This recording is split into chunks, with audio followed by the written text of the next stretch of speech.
Setelah Yesus selesai berpesan kepada ke-12 pengikutnya, Yesus meninggalkan tempat itu dan pergi ke kota-kota di Galilea untuk mengajar dan memberitakan firman Allah kepada mereka.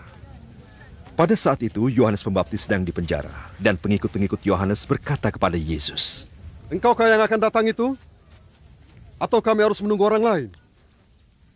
Jawab Yesus, "Kembalilah kepada Yohanes yang telah kamu dengar dan lihat. Orang buta dapat melihat lagi, orang lumpuh dapat berjalan, yang sakit kusta disembuhkan, yang tuli dapat mendengar, dan orang mati dibangkitkan.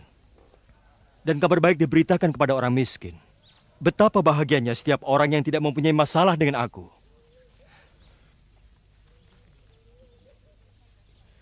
Yesus berbicara mengenai Yohanes dengan orang banyak. Yesus berkata, "Untuk melihat apakah kamu pergi ke padang gurun? Rumput yang ditiup angin? Sesungguhnya apakah yang kamu lihat seseorang yang berpakaian sangat indah? Dengarlah, orang-orang yang memakai pakaian yang indah itu ada di istana raja. Jadi apakah yang mau kamu lihat? Seorang nabi? Ya, Yohanes melebihi seorang nabi. Ada satu ayat yang menulis mengenai Yohanes. Dengarlah, aku menyuruh utusanku mendahului engkau yang akan menyiapkan jalan bagimu. Yakinlah, Yohanes Pembaptis lebih besar daripada setiap orang yang dilahirkan seorang perempuan.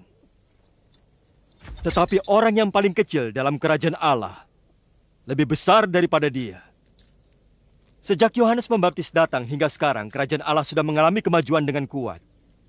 Penyerbu menggunakan kekuatannya untuk mendapat kerajaan itu. Hukum Taurat dan para nabi bernubuat hingga kedatangan Yohanes Pembaptis.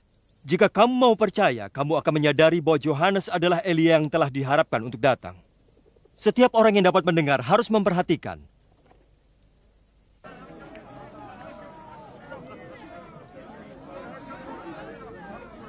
Dengan apakah kuumpamakan orang-orang yang hidup di masa ini? Mereka seperti anak-anak yang duduk di pasar.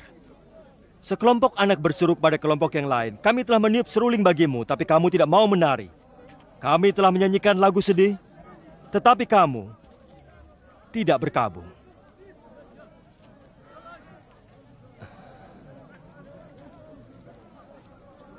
Yohanes tidak makan ataupun minum anggur seperti orang lain, tetapi orang berkata, "Dia dirasuk roh jahat."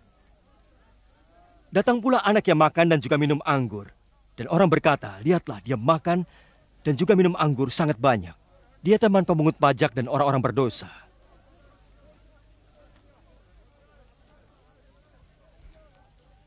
Hikmat itu ditunjukkan benar melalui perbuatannya.